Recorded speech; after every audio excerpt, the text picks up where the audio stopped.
జై శ్రీమన్నారాయణ అండి. ఇది ఆఫ్టర్నూన్ వ్లాగ్ అండి. స్కూల్లో పిల్లలకి కంప్యూటర్ మీద అవగాహన కల్పించడానికి సెకండ్ థర్డ్ క్లాస్ వాళ్ళని ల్యాబ్కి తీసుకెళ్ళామన్నమాట. అసలు కంప్యూటర్ అంటే ఏంటి, దానివల్ల ఏం ఉపయోగాలు ఉన్నాయి అనేది వాళ్ళకు ఒక అవగాహన వస్తుందని చెప్పి తీసుకెళ్ళాము. అలాగే ఇక స్కూల్ అయిపోయే టైంకి పిల్లలకి డైరీ అనేది రాసిస్తాం కదా, చిన్నపిల్లలు కదండి, వాళ్ళకి సరిగ్గా రాసుకోవడం రాదు. సో మళ్ళీ పేరెంట్స్కి కూడా అర్థం కావాలి అని చెప్పేసి రాయడం రాని పిల్లలకి కొంచెం హెల్ప్ చేస్తాం అనమాట. టీచర్స్ డైరీ రాసిస్తాము. అలాగే FA4 ఎగ్జామ్స్ కూడా స్టార్ట్ అవుతున్నాయి కదా, సో పోర్షన్ అనేది ఇచ్చామన్నమాట. ఇక నేను ఇంటికి వచ్చేసానండి. 4:30 4:45 అవుతుంది. ఈ టైంలో ఫుల్ హెడేక్ అనమాట. ఇంటికి రాని ఫస్ట్ ఫ్రెష్ అప్ అయిపోయి ఇంత టీ పెట్టుకొని తాగితే నాకు కొంచెం మనశ్శాంతి అనేది ఉంటుందండి.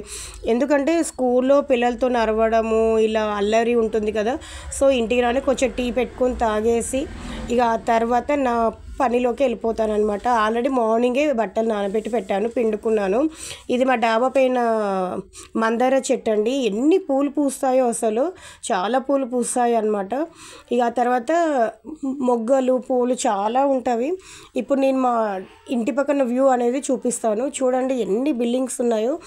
గత 30 ఏండ్ల ముందు అసలు ఇదంతా అడవిలాగా ఉంటుండేనంట అండి. ఆ తర్వాత ఇప్పుడు కొంచెం డెవలప్ అయిపోయి మొత్తం చుట్టుపక్కల అపార్ట్మెంట్స్ బిల్డింగ్సే ఉంటాయి అన్నమాట.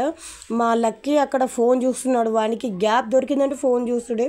ఇక నేను టీ తాగేసి ఇక తర్వాత ఇక బట్టలు ఎండేసుకోవాలండి.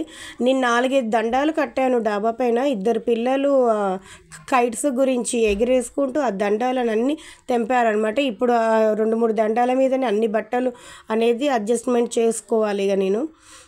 ఇక ఇదే వర్క్ ఉంటుందండి. ఇంటికి రావాలి, బట్టలు పిండాలి, గిన్నెలు తోమేసుకోవాలి, ఆ తర్వాత ఎండిన బట్టలు మడత పెట్టుకోవాలి, మళ్ళీ నైట్ డిన్నర్కి ఏ వంట చేసుకోవాలి, ఇదే ఉంటుందండి. నేను మీకు మార్నింగ్ టైం నా రొటీన్ టైం కూడా నేను మీకు షేర్ చేస్తానండి. కానీ కొంచెం టైం పడుతుంది, ఎందుకంటే మార్నింగ్ హడావిడి ఉంటుంది కదా, స్కూల్కి వెళ్ళాలి, లంచ్ బాక్స్ ప్రిపేర్ చేసుకోవాలి, మార్నింగ్ అంతా హడావిడి ఉంటుంది కదా.